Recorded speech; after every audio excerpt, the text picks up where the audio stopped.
welcome to this podcast, which is all about Will AI Take My Job? I'm here with James Kilgariff. James is an international business coach. He's worked with people such as T. Harv Eker, and he now works with BetterUp, and of course he's got many of his own private clients. So welcome, James. I see you're on mute, so let me take you off mute. Okay, James. Great, thanks, Steve. Yeah. If anyone doesn't know, probably a lot of people don't know T. Harv Eker, but he used to be a platform speaker, a bit like a Tony Robbins, talking to 3, 4, 5,000 people. He's now retired. He's a multi-millionaire and all the rest of it. But he was a brilliant marketer.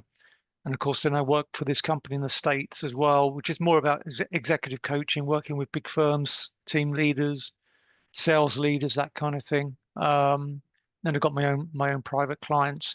But what I'm noticing with the big firm I'm working with, they're spending millions on AI and what they call braiding it between human and machine, machine coaching, AI coaching, and human coaching, which we can go into. But how do you want to start this, Steve? Let me just, I suppose I better introduce myself as well, which I forgot to do in all the excitement. So Yeah. I'm Steve Nichols. I'm the author of the book, AI, the Business Opportunity, which focuses mainly on mid-sized companies. My client, I'm basically been in technology pretty much most of my career. I started in construction, but spent most of my career in technology. And my first AI project was 25 years ago with a hedge fund. Now I spend most of my time working with small, medium-sized companies. And but one of the things that I realized is that when I'm going to a lot of my clients, I'm really obviously talking about the business side of it. But within those businesses, there are a lot of individuals, people, which is where you come in. And those people ask a lot of questions, which often the company glosses over. So that's a little bit about me, a little bit about James. I mean, one thing I wanted to just give you a little bit is a little bit of background to this as well. I think I said before we got on the call that there's a lot of fear around this kind of area. There's a lot of people worried about their jobs. They're worried about, am I going to lose my job? What's going to happen to me? And the World Economic Forum, and there have been a number of reports out, I think Goldman Sachs, but World Economic Forum, there's a number of statistics. They reckon that 83 million jobs will be lost over the next 5 years or so. But then they also say 69 million will be created. So that's a net loss of, 14 million. There's various people that have ideas on this where, some people think there'll be more jobs created than lost and all the rest of it. But personally, I can't see how there won't be some job losses around this kind of stuff. And one of the reasons I say that is because of Elon Musk. If you look at him, he's just got the first $1 trillion pay packet, which basically over the next 10 years. But if you put the $1 trillion, we can talk about the $1 trillion pay packet another day, because that's a topic for another day. But the robo taxis, I mean, his targets are quite steep. He's got to get 1 million robo taxis out there. So that's 1 million taxi drivers that aren't going to be working. Or that means there's going to be 1 million taxis plus the ones we've already got. So then he's got humanoid robots, 1 million humanoid robots. So again, the question is where are they going to go? By when? He's over the next 10 years. So he's got a 10 target. So 1 million robots over the next 10 years. So and his personal thought is that there's going to be, by 2040, there'll be a billion humanoid robots. So that just gives you some idea. So and of course the other thing is that a lot of people don't realize is, though Elon Musk is probably the most well-known on the EV market, and the Chinese are selling way more cars than he is. So in terms of the Chinese EV makers and robotics, they're going to be cheaper and there'll be a lot more of them. So I don't know what you think about that in terms of, I mean, the number of job losses, and we can talk about the sectors as well. But what do you think to that, James? What I'm noticing with some of the bigger firms is that the culture's shifting, and the people at the top have had visions of the company because of AI. It's kind of disrupted the company in a way to become more productive, but it's caused a lot of employees to become more feeling more less connected to the vision of the company. And as a result, there's uncertainty, there's a lot more stress, there's a lot more questions. Do I really matter? Um, those are the sort of things that people are looking at. But at the end of the day, a lot of these big firms have got no other option but to embrace the AI and find a way to bridge the human aspect with the machine aspect. So that's a big priority now for big companies is how do we create, as a coach, how do I create a safe space for somebody who's going through a lot of uncertainty and to help them navigate through the uncertainty and to embrace AI. And a report that we did, or the company did, was there are two types of people. It's a bit like one with a fixed mindset and one with a growth mindset. Really good book called Mindset, Carol Dweck, about fixed and growth mindsets. But AI passengers and AI pilots. So the passengers are the ones who are kind of pessimistic. I don't want to know about AI. I'm going to struggle to adapt. It's going to take my job. Um, I might leave the company. Well, if you do, there's going to be other companies you go to who are embracing AI. I mean, so the pilots are saying, "Oh, wow, this is I'm going to embrace this." That they're more optimistic. They're taking agency. They realize it's something that'll help them amplify their thinking, not take over my thinking, but amplify it. That's the key thing. It's not, I want is the AI going to think for me? No, it will amplify what I'm already doing. So as a result, um, there's a someone's an AI pilot, shall we say, embracing it has a three times more chance of retaining their jobs. And there is a quote, actually, I think you've mentioned it. It says AI will not replace humans, but those who use AI will replace those who don't. Sorry, 1 second. I'm getting Yeah, can you mute that?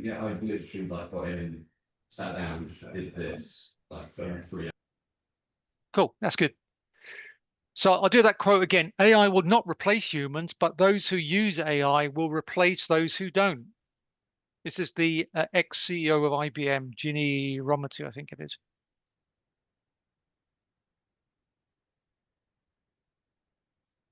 Any thoughts, Steve? Sorry. I got a little bit distracted there. Yeah. Somebody joined, but they didn't mute themselves. Okay, yeah. No. Can you explain a little bit about that bridge? You were talking about the bridge between. Just explain that. Yeah, it's helping people to effectively become AI pilots, to embrace AI and to be open-minded, say this open mindset to say, listen, this is here to stay. So perhaps I need it to become a partner with it, not to think for me, but to offer, it's a bit like me as a coach. You do ChatGPT or whatever, it can coach stuff for you. But at the end of the day, I'm going to use stuff like ChatGPT as something that can do what I would call health goals, financial goals, um, changing your habits goals. But I'm not going to worry about that because the client wants to talk about more of the deeper issues. Yeah, the You human know, aspects. the Yeah. human aspect, how do they grow their wisdom? How do they grow their awareness? How can they uh, navigate uncertainty? And of course, they want to share a lot of their stresses and get a lot off their chest. You can do it with an AI, but it doesn't feel the same. Well, one thing I would say is a model that I use is that I say that most companies at the moment are somewhere probably between 100% human and zero AI to maybe 95, 90%, depends on the company. But most companies I meet, especially manufacturers and construction companies, people like that, there's very little AI, a little bit going on, but not masses going on. Usually little projects going on around the company, and obviously tech companies a lot more. But if you think of a triangle, at the top, you've got this little 10%, which is the 5-10%, which is AI, and the human aspect is mostly. And what I see happening over the next 5-10 years, and of course, it's hard to predict because we don't know how fast AI is going to increase its capability. But if it carries, most jobs will be redesigned and you'll end up with a job where effectively 90%, well, I would say not 90%, I would say probably 70 to 80% of your job will be done by AI, and you'll be doing the human aspects of that. So that will be the last sort of 20%. And when I say the human aspects, like for instance, if you're a salesman, yeah, you can use an AI to set up meetings, you can use it for administration, you can even handle calls and all sorts, but it can't build relationships. It can't do negotiations and things like that. Now, maybe it's sometime in the future when it's super AI or whatever, maybe it can. But I think that aspect, the human aspect, the human touch, that's the bit that we need to be focused on as humans. We actually have to ask. I think, well, one of the things that I would say is this: I've been looking at AI pretty much every day. I'm probably 30% AI, 70% human. And what I've noticed is there's very large parts of my job that really can be done better by an AI. I mean, it just can, I mean, just areas of my job which you just realize you can just set it up and off you go. But some aspects it will probably never be able to do. What I realized anyway is something that came to me was that the more I use AI, the more it makes me think more about my humanity, and it makes me sort of think about the human aspects of relationships and all those kinds of things that only humans can do.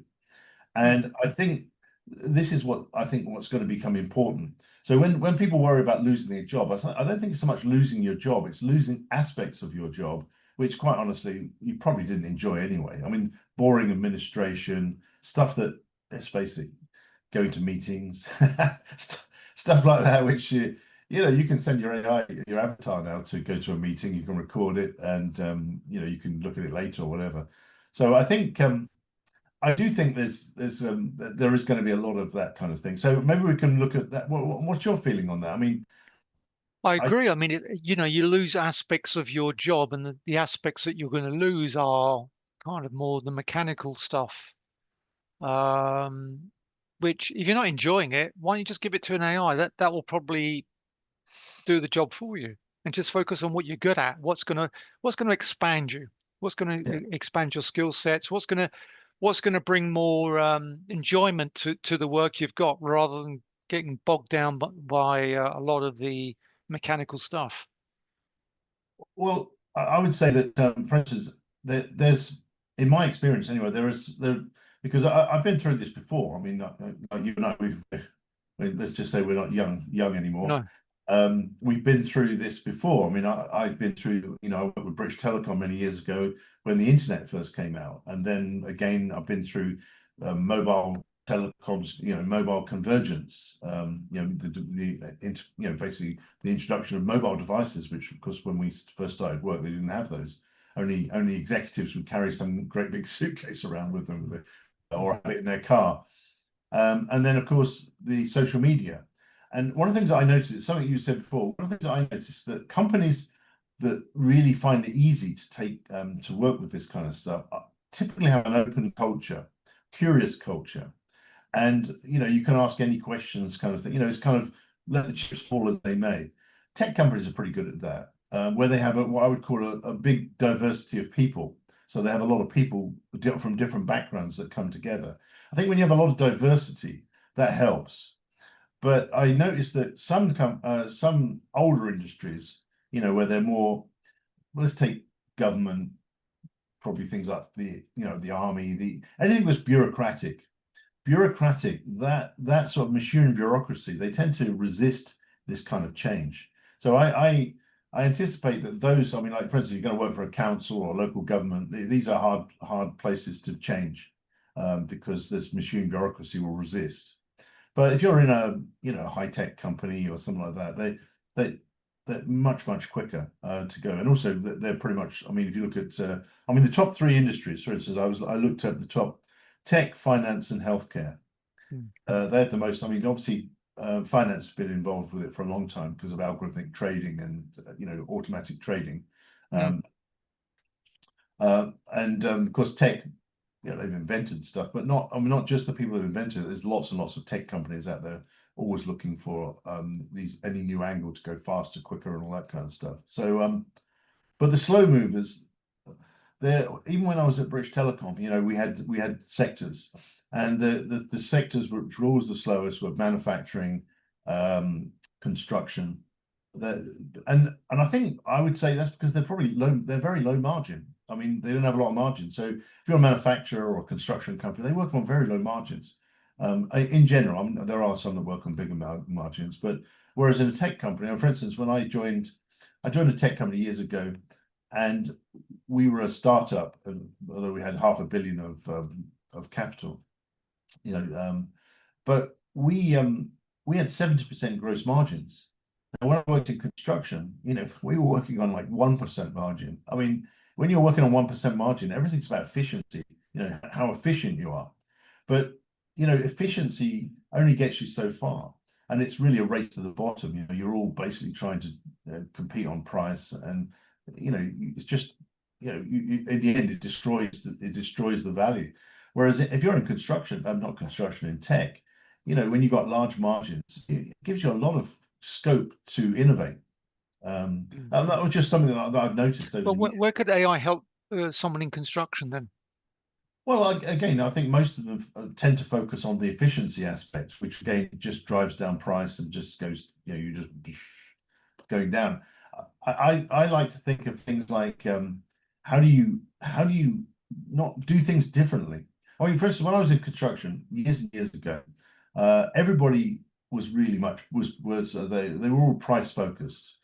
And I went to work for a company called Bovis at the time, and it was a British company now owned by an Australian outfit. And they decided they were going to try and do it differently.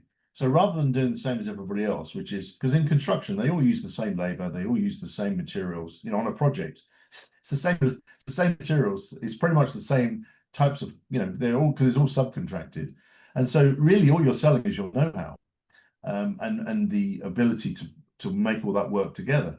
And so when I worked for Bovis, they said, well, why don't we just take a fee for that? And so because they took a fee, they had much better margins. And so that they looked at how could you do it better, and also being on the client side, so being aligned with the client. Whereas basically in the old-fashioned system, and it still happens, where on a large project you get 5 bidders or 6 bidders, and the lowest wins. So basically the one that made the biggest mistake wins the project, and then they spend all their time trying to capitalize on changes. So it's a very negative, you know, very negative way of operating. Whereas the Bovis way, and again, I don't know, I mean, I haven't been around that for a long time, but their way was to try and align themselves with the client on a percentage basis, and to split any savings with the client. And that just seemed like a much more natural way to work. But unfortunately, the industry tried to do that, and you know, you know, I won't go down that route because it's not really relevant to our topic. But I would say that really you're looking at trying to do it differently. So I mean, the industries that I've been in where we've done something differently is when you really bring technology from outside the industry you're in. So for instance, I did some work for a facilities management company, and you know, the normal way of doing it is they'd buy some mum and pop software, which would, you know, they'd had this particular company had about 50 projects spread across the UK. And the managing director used to get a big stack of paper like that every Monday, basically telling him what he already knew, because he was the kind of guy that was at it. He was always on the phone. He wanted to know what was going on. But what he really wanted to know was not what was going right, because if it's going right, that's great. I mean, it's nice to know it's going right. But what he wanted to know was what is starting to go wrong before a point where he can change it. And so what we did was put in some software that enabled him, like risk management software, which enabled him to know beforehand basically when things were starting to go wrong, and not to be hidden, you know, because it was hidden in that big pile of papers. So we used software. Now the software that we used actually came from the oil and gas industry, and it wasn't prevalent particularly in that industry at that time. And we also used a model. I'd worked in voice over IP. So I'd used a software as a service, which wasn't common in the construction industry at that time, and a number of things that I'd used from different industries, and we created a system which not only could they use, but also they could white label it to their competitors. And so it was just another way of looking at that same thing. So what we did was we turned something that was a cost structure, so it was a cost center, and we turned it into a profit center. So it actually became profitable for them, and eventually they sold that division for. I mean, they didn't exist until I got there. We created a new division, a business services division, and then I think about 5 years later it got sold. Got sold to another company for about 80 million. So we created 80 million of value from nothing. But initially that was a cost, and it was seen as a cost. It was an IT cost. So you know, I would say that AI has got the potential to change industries in ways that you know, because effectively you can bring in technology from another industry that is more advanced than your industry. So for instance, if you're in manufacturing or if you're in construction or whatever, there's always a hot industry or series of hot industries that you can look at and say, well, what are those guys doing? Because they're probably 2 or 3 years or maybe 5 years ahead of you. And you can actually look at what they're doing and bring that into your industry. So, I mean, I'll give you an example of something in the transportation industry. So if you think of a taxi driver, a common old taxi driver in London, black cab, takes 5 years to do the knowledge, which is the knowledge is the map of all the streets of London. They have to memorize them, and they do a test, and it's a big memory test. So you do that test, and then you get your badge, and then you're able to have a licensed black cab. And you can only buy one type of thing. It's a black cab, so it's a taxi which is black. But it's made by, I think at one time it was made by 2 companies, but I think there's only one company made them now. So now, about 20 years ago, after the well, it was during the, I think it was the Iranian, not Iraq, the Afghanistan war and Iraq war, there were a lot of IEDs. And so if you remember, if you look at any TV program, you'll see the army going along in threes, you know, bombing along in threes. And if there's an IED, the first car gets blown up, and all the people in it, of course. So the DARPA, they came up with an idea of putting a competition together to come up with a self-driving car. Now, it wasn't for taxis, it was actually for the army, so that it would help them, they wouldn't lose to so many people. So they'd have a self-driving car at the front, and then that would be the sacrificial car, and maybe they'd have more than one. So that was the idea of it. And the second bit of technology was Waze, which was a mapping technology. And again, that came from Israel, where, in fact, somebody I used to work for many years ago, he formed a company, or he's chairman of the company, where effectively people, it was taking them ages to get to and from the office, because there'd always be so many, there'd be a roadblock or there'd be some incident and they'd have to close roads. So constantly closing roads. So getting to and from the office was a problem. So they needed a more dynamic way of map. You just get a map out. It didn't tell you what was happening on the road, what traffic was going on. So those 2 bits of technology, and of course Stripe, you know, payment and apps and things like that, all came together to make something which now is disrupting the taxi industry. So, for instance, you've now got Waymo, which has been operating in California, in San Francisco, and it's in Austin, Texas, and a number of places now it's rolling out. And in China, you've got Pony. And so that's coming over to the UK. I heard that they're actually testing that in the UK. I mean, they've been testing self-driving cars for quite a long time, but it's going to affect the taxi drivers. So if you're a taxi driver, probably sitting in a cafe, you know, even 10 years ago, you just thought, there's no way we're ever going to get disrupted, because you'd be looking at what's happening in your industry and you think, well, you're never going to get a car that drives itself, you know, and also how they're going to take 5 years to learn the knowledge. So, but now if you're a taxi driver, I would say it's not going to be immediate, because there's a lot of regulations around taxis and things like that. But it's just a matter of time now before you're going to have self-driving. So if you're a taxi driver, what do you do there to prepare for the future? I could offer myself as a taxi driver and give a special human service, should we say? You know, Well, because if I go in a taxi in the future, do I want to talk to a machine, or do I want to talk to a human and well, enjoy my journey more? I don't know. You tell me.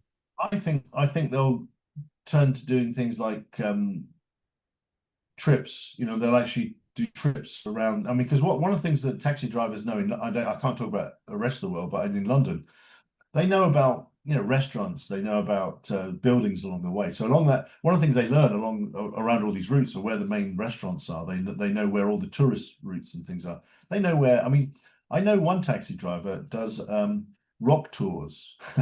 So he goes around London and tells you where all the rock stars live. And I think in Miami, I think people do things like that. That's where such and such lives. So I think you have to adapt, but of course, not everybody can be a tourist guide. No, Some but are, what I'm some, hearing is that they might have to niche themselves down into an area that they something unique that they have around about going around, let's say London. yeah, You know, that could be a way of keeping the job and maybe working with AI to supplement their knowledge. I don't know. That's just yeah. Well, you could. I mean, for instance, you could use AI. Let's say you didn't. Let's say you didn't know all the places. I mean, like the London taxi drivers, they know all these places because they learned that as part of their work. Effectively, part of the knowledge is to learn all this stuff. So you need to learn where the Ritz Hotel is. You need to know where all the main hotels are because when somebody jumps in your taxi, they want to. They probably, especially if it's a tourist, they'll say, "Can you take me to this hotel?" And they don't give you an address. They just tell you about the hotel. If you don't know where the hotel is, you won't be able to take them there. Now, of course, you could type it into Waze, mm, which is which like a mini cab would do. But a black cab, the guy or the person, the woman would know where that place is because they've been there so many times because it's in their mind. Don't forget they had 5 years probably on a little scooter going around trying to find all these places.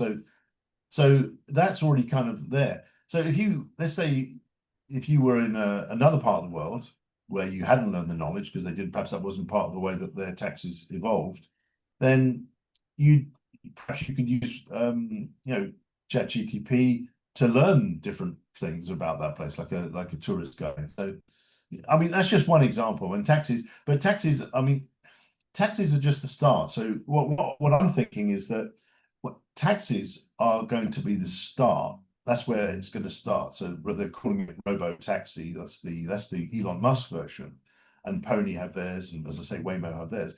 But what you've got to think of is once you disrupt the taxi service, it will then ripple out into supply chain logistics. So, I mean, think about the number of vans that someone like Amazon has, vans and drivers. Well, if you can pair a van with a humanoid robot, then you have a delivery van and driver. So you don't need the humanoid robot doesn't have to be able to drive. It's there, but it's to deliver the packages. So potentially you could, or it could be a combination of drone and van. There are many ways you could do it.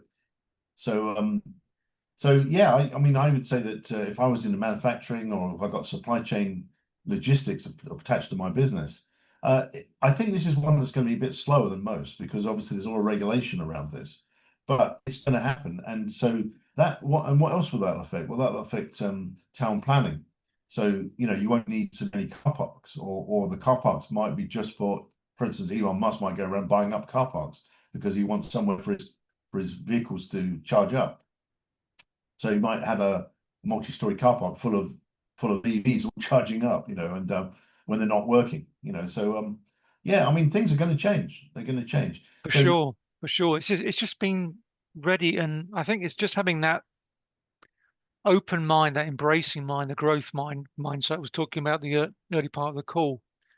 yeah, So, it's rather than saying, well, this is how it's always going to be. I'm never going to change. I'm not that kind of person. I'm too old to embrace this kind of stuff, or I'm too young, whatever.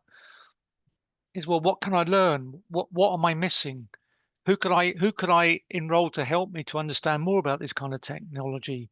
Where can I go to find out more?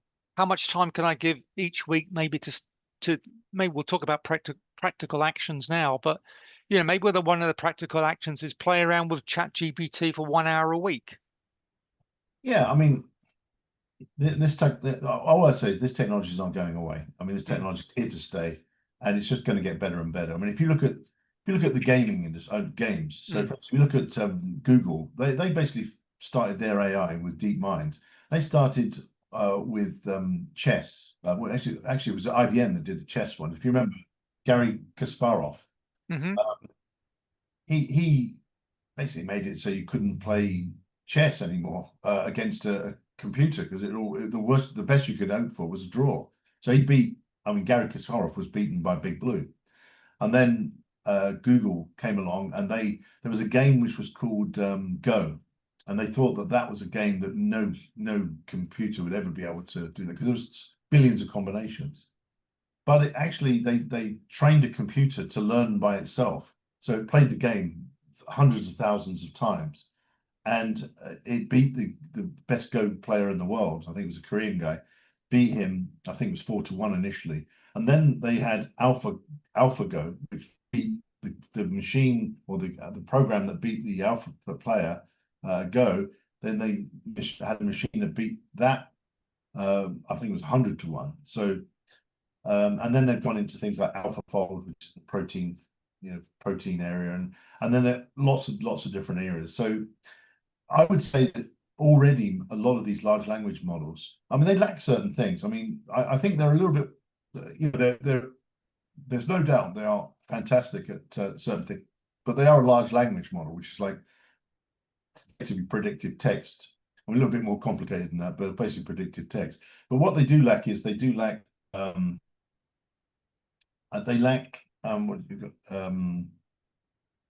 logic. So they're not particularly logical. So I've noticed with ChatGPT, it's not particularly logical. There's certain things it just can't do yet. They kind of hallucinate, right? That's the Yeah, word. When they yeah. kind of don't get things clear, they hallucinate. Yeah, what they do is they ingest. I mean, basically, ChatGPT has ingested pretty much the whole internet, and so it knows a lot. But sometimes you get a subject where it doesn't know anything about that particular subject, or it might be a very tail end subject. You know, there's not a lot of information about it. Then if you ask it, it doesn't say it doesn't know. That's kind of weird. It doesn't. If you Yeah, ask it it, doesn't want to own up to the fact it doesn't know. I've noticed that. yeah, it Yeah, won't say I don't know anything about that because I haven't got anything in my data about that, or I've got limited data on that. It doesn't warn you about that. It just say, yeah, no problem. I mean, I've got I was doing something in the publishing area, and there's a model that I was using in that particular area, and that model is not well known. It's only known probably to the publishing, so a very small number of them in the publishing. So I gave it the model thinking it would know, and it came back with a wonderful one page on this model. It was completely wrong. It was just made it up. And if I hadn't known that it was made up, because I obviously knew the model, but I couldn't remember it. So I just wanted it to just give me that model. But when I read it, I realized it wasn't right. So so I had to then go and look it up. But yeah. Wow. So, I mean, we're coming to the end now of the call, but what were some practical action steps would you give somebody?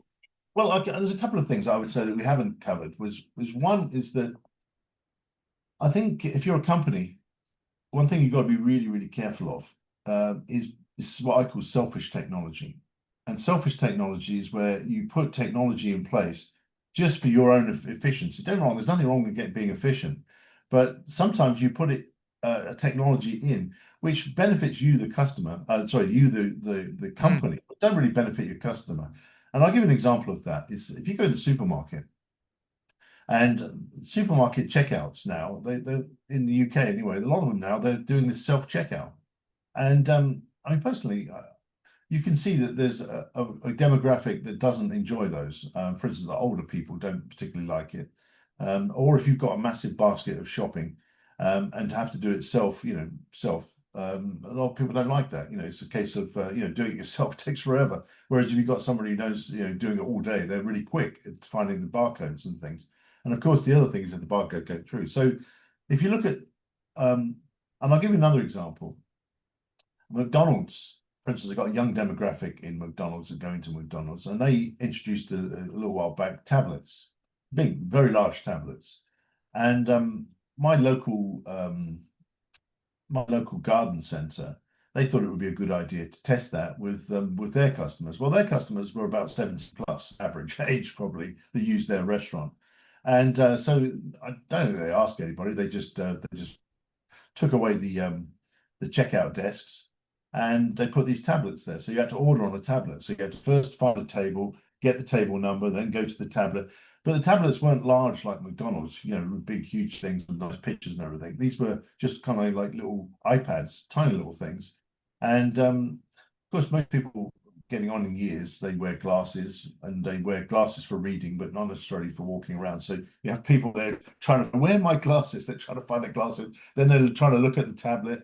Then they got to decide. And then of course, usually you're with more than one person. So one person's holding the table. They're not where you are, and then it's that whole. And it would just seem like really not very clever. And interestingly enough, they had a lot of complaints. I mean, their TripAdvisor blew up. They seen lots and lots of complaints about this technology. But it was almost like the management, because it's quite a large company, were totally ignoring it. And it turns out that they were running tests in 3 locations, but they weren't looking at any of the TripAdvisors. They were looking at Google, for their information. But for some reason, they weren't looking at TripAdvisor. So they completely missed that this was really upsetting a lot of people. So Yeah. I'm just so thinking as you were speaking there, rather than yeah, having, if some people say, well, will AI take my job? Where will I be in the future? Well, change the reframe and say, wow, how best can I use AI to really boost my skills and my value in the company? yeah, I think you got to, like, for instance, what I was talking about with the 2 examples of what I call selfish technology, is that they're basically efficiency to save a person or two. But what they're not looking at is saying, well, how do I make it a better experience for the customer? So, for instance, I was doing some work for a company, and they had a call center, and they tried to use a chatbot for the call center, and it was a total failure. Nobody liked it. It wasn't, it wasn't. And the reason was because when somebody, in their case, a lot of the calls were kind of urgent. So, I've got a flood or I've got some problem. And a human can tell from the tone of the voice, the urgency, and that the person is under stress, or that they've got, and they can match that. At the moment, the chatbots can't match that. They're good, but Yeah. they're not really that good. They're still quite stupid in some respects. They can't make, now they will. I'm sure they'll get better. So when you think about it, what they could, like, when I talked to the sort of chief salesperson who was really very, very experienced, and when we talked about how you could use technology in that thing, what she said to me was that actually what really would help us is to use the AI as our administrator. So in other words, we would do the triage, and then they would follow up. Maybe they would send, for instance, if it was about leaks or it's about mold or something like that, you'd have some documentation around that, or some videos, and it would send an email which listened to the call, and it would prepare an email which had those links in it, and that it could be sent off automatically. And they thought that that would be the best way, was actually helping them in that way. And that was something that I don't think the management had really thought along those lines. They were thinking, okay, we can get rid of, if we bring in a chatbot, we can sort of get rid of a whole bunch of people. And I don't think that doesn't work in every industry. Some industries, of course, it will work that way, but not all. And also, I think you have to think, what are the one of the things we haven't talked about which is what are the things that only humans can do? Because if you look at AI is brilliant at cognition. Like, if you want it to, you want it to do.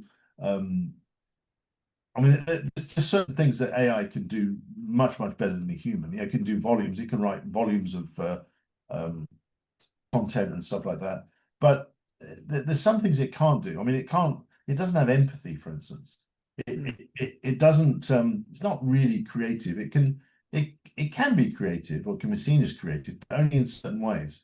But humans really can be quite creative. They can see connections between things, which I don't think machines find that easy to do. I mean, they're faster. There's no doubt. A chatbot can be a hell of a lot faster than a human. I mean, for instance, if you take telephone calls, I did some work for a company, and they had a chatbot that could make 1,800 calls a minute. Not many people need that, but a human can do only 150 calls a day. So there's a limitation on what a human can do.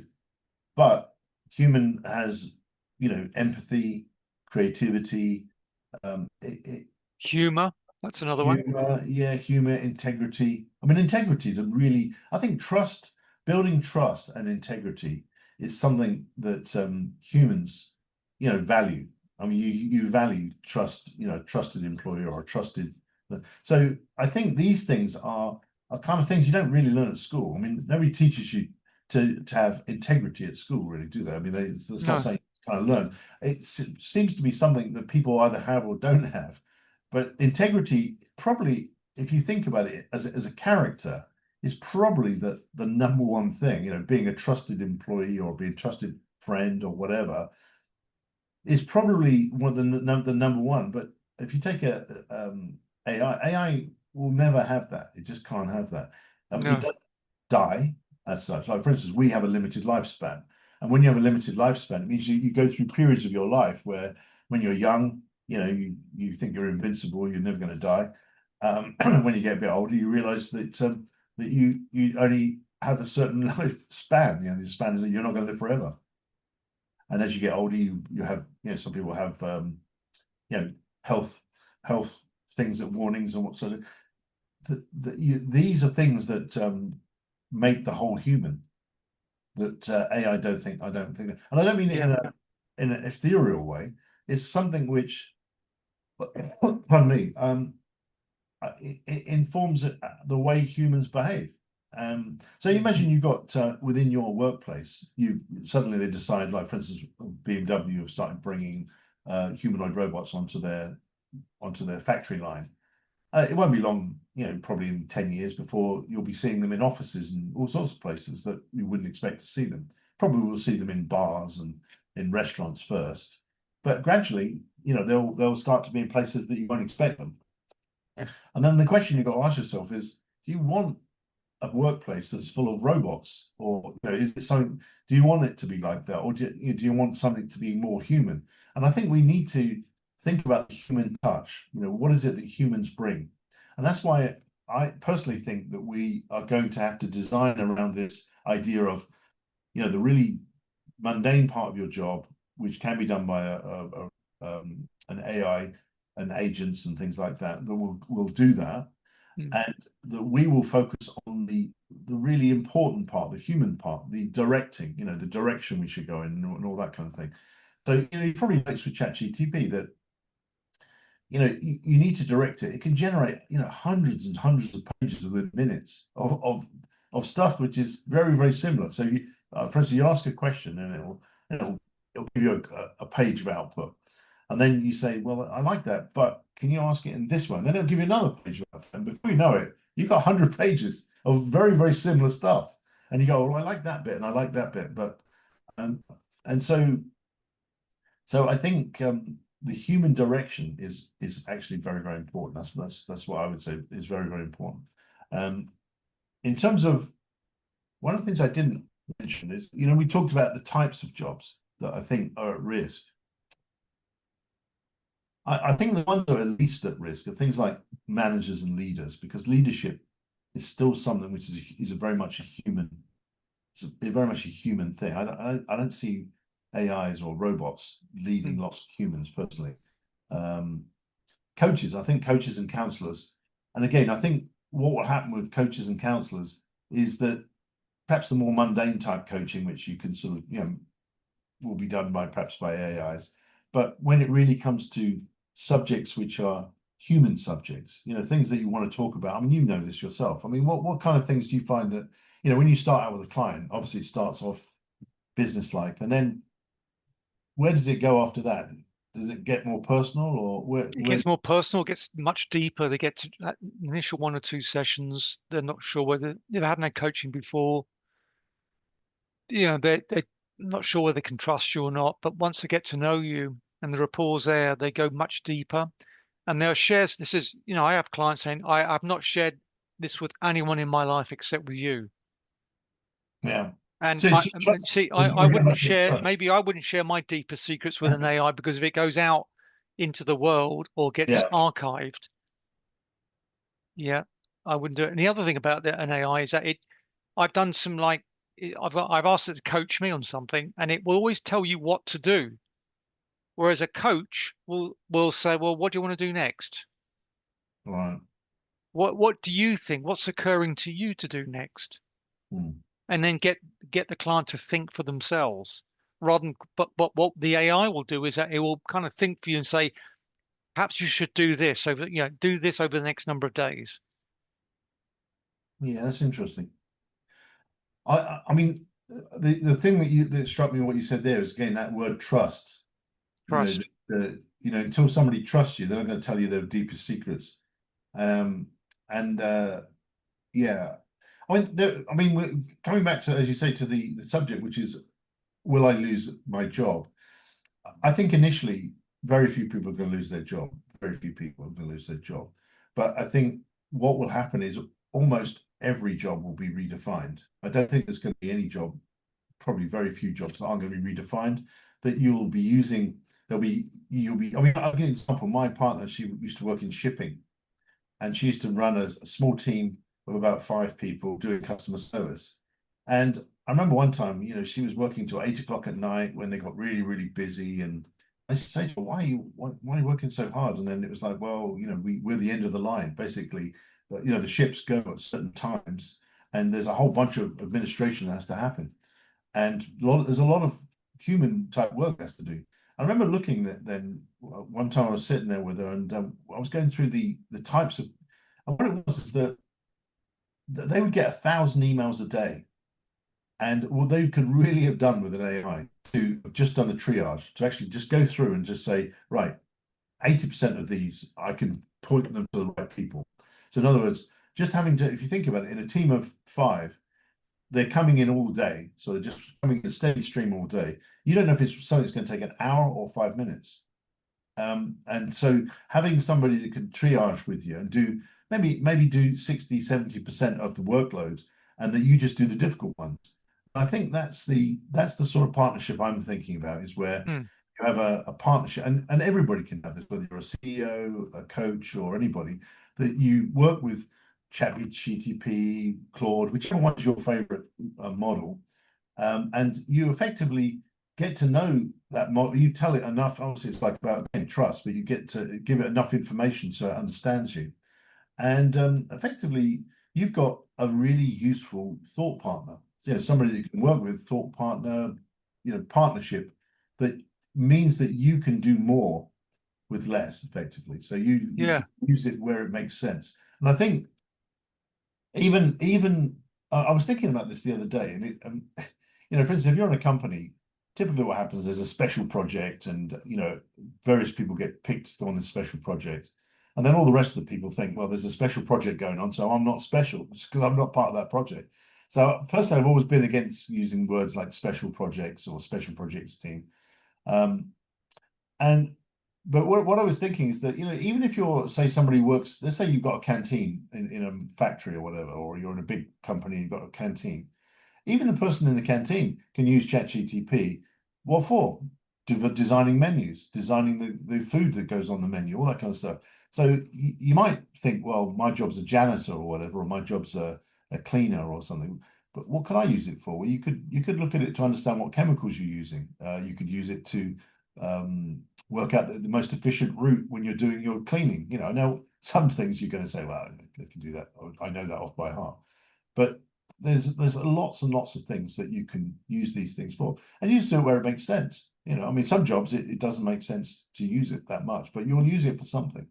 And I think that's the key, is this partnership. So think of this triangle. The triangle at the moment is, you've got 100%, pretty much 100%, maybe say 95.5% of AI.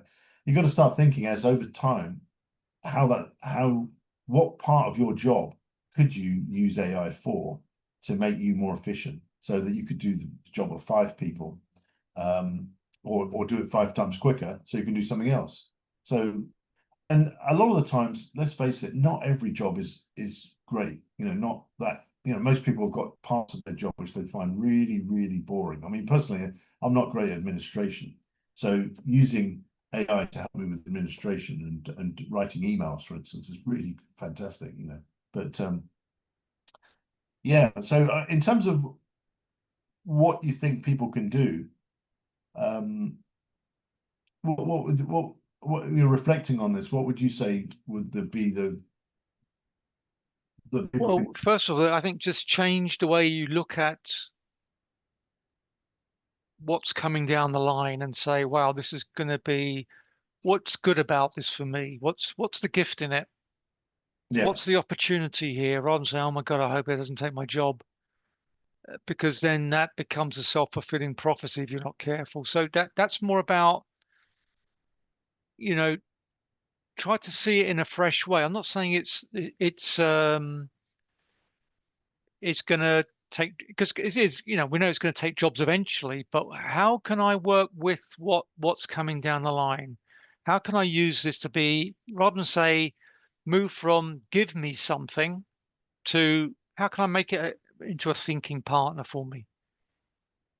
Yeah, I like the word thinking partner. Yeah, thinking partner, and play with it. I mean, just play with the tools. Find out more about how it works. There's a thing called prompting. Find out how prompting works, because that's important. How you prompt, how you ask questions, the quality of your question, it will give you back. In a way, AI is just basically an amplification of the way you're thinking. So I Yeah. think it's important to just play with it, try it out, try different platforms if you can. If not, stick with one. I mean, I use just Chat GPT, and then check out what prompting is, and play with it out on the prompting, and yeah, and just know that it's going to get rid of a lot of the mundane stuff, and just think, what can it do to help amplify my skill sets? Yeah, what I tend to say to people is start with one task, one thing, and it might be something. I mean, like for instance, when I first started, I started playing around with things like uh, I thought, I wonder if you could do palmistry, and so I took a picture of my hand, both hands, uploaded it to ChatGTP, and asked it to do a reading, and I was surprised actually. It was actually remarkably good. So, I mean, obviously it's not as good as a proper palm reader, I'm sure, but I mean, it was a bit of fun. And I did things like, you know, Dark Side of the Moon. I said, okay, imagine Dark Side of the Moon. What would be if there was a 30, another single on there? What would it be? And just playing around with things like that, or the Beatles had the White Album, and then you sort of said, well, what about if they had another album? What kind of songs would be on that? So you can play around with all sorts of things. Hmm. And of course, in your work, then you've got, like, for instance, it can help you with. I find it can, people say, oh, it can write books and things like that. Personally, I don't think it can, not without some serious direction, and it will be a very generic book, which probably somebody else has already written. But what it can do is you can sort of, what I find is I can say, right, here's a topic that I don't know too much about. I'll ask it to write an outline. And then what I'll do is do my research and do some research, and then expand that outline or change it around until eventually I've got something which kind of makes it mine. So it's something that it's not just ChatGTP is just giving me the article, because I find it always misses out some of what I would call the human aspects, and these human aspects are really what we're all about. So if I was going to say to do anything, as you say, prompting is useful to know how to prompt, but quite honestly, they're getting better and better. So if you just you can you have to give it a bit of context.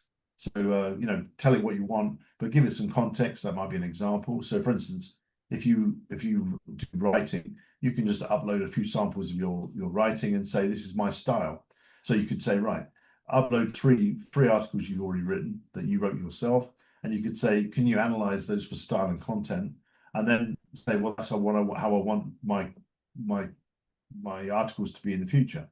So that's the kind of one way you can look at it.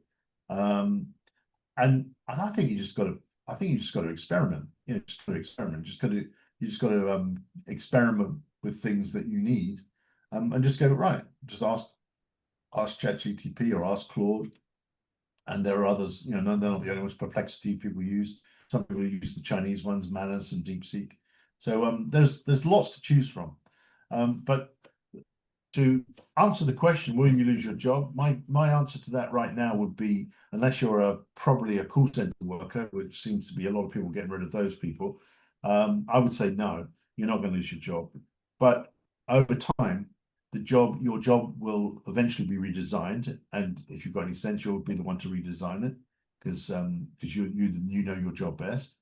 So your job will be redesigned, And what that will mean is that less of the mundane stuff, you'll do less of that, and you'll do more of the kind of the humanoid side. So, so for instance, if you're a salesperson, you probably won't be doing so much of the prospecting and all the stuff that you probably don't like doing anyway, because that's most salesmen don't like doing. I mean, I used to be in sales. I mean, what salesman likes doing cold calling? I think very few. So if you had an assistant who's your cold caller who generates leads for you and sets up meetings, you'd probably be really happy to have that. So imagine having you've got a whole team of people setting up leads for you, and then your job is to follow those leads up, when they're warmed up, and your job is to close those. So I think a lot of sales people would love that, but for instance, if you're a car salesman on a car lot, probably not going to get an AI do that anytime soon, because walking around in the car park in the cold or in the warm, I don't think that's going to happen until maybe humanoid robots might do that one day. But you might ask the AI, you might do a great job in sales, but what other, these are my typical questions I ask my clients. What other questions and what am I missing that I could ask my prospects coming on buying a car? Again, get curious. Yeah. You don't have to use what it says, but just think, oh, I didn't see that kind of question coming my way before. Well, I would say, for instance, even in industries where you think, well, I don't really need an AI, as you said, you can always be curious, and there's also lots and lots of questions that effectively, you've got the sum of all knowledge in ChatGTP. It pretty much knows the whole of the internet, so you don't have to go to Google necessarily to Google it. You just ask ChatGTP, and it does hallucinate from time to time, but only I find that's only if it doesn't have that information in its data bank. So if it's in something which is specialized, then it probably won't have it. So then you've got to be careful. So, and the other thing that I would be very careful of is medical diagnosis. So be a bit careful with that, because obviously that's something you need to be very clear on. You can get ideas, but it's a bit like going on the internet and start typing into the symptoms. You get all sorts of stuff back, and suddenly you think you've got cancer or God knows what, when actually you've just got indigestion or something. So I did come across that Google have actually trained a model on medical areas. So that where you'll be able to upload things like blood tests, you'll be able to upload X-rays and things like that, and actually it will give you a summary of what what it finds, what that means effectively. So for instance, I had some blood tests recently, and they didn't mean anything to me, but the doctor had looked and said everything was fine. But it would be nice to have sort of been able to upload that into something to actually got a second opinion, to actually say, well, what does that really mean? And also, why did they have those tests? Often a doctor, they don't have much time. They don't tell you these things. Yeah, sounds good, Anyway, Steve. Yeah, we've been at it for nearly an hour. This one, this yeah, chat. so it's amazing how the time goes. So anyway, I think we should just probably wind up. So I think we've pretty much covered that subject to death, I would say. What would I say? One of the things that if you look on just above me there, I've got this thing called WaveRiders AI, and what we're looking to do in the new year is to have a community of WaveRiders, and the idea is really simple: is people, more 40 plus, getting not necessarily young people. Young people can handle this by themselves. They've got plenty of groups in them, but for slightly let's just say slightly more mature people to work at a sort of different pace, and to look at how do you get trained up on this kind of stuff? How do you know what to do with it? So what we're going to do is start a community, and so the community is open now, but obviously we're just starting. So what we're looking for is a community of probably about 200 paying. Eventually we'll be paying, and initially it's going to be free because we're just getting started. But the intention is to have about 200 people that will pay a fixed sum, and we'll basically learn AI together. Within the community, we'll learn it together, and that's the idea. So by all means, come along. Let's go to waveriders.ai, and that will take you into a place called School, and we have an area there where we're just starting out. So we'll, as I say, there'll be not a lot there, but we're looking to get started early in the new year. And but by all means, come along in the meantime, and we'll get started. We're going to do hopefully a few more of these, and we'll learn together basically, and be driven by the community as to what topics we look into. So thanks very much, and I Sounds good, really Steve. appreciate it.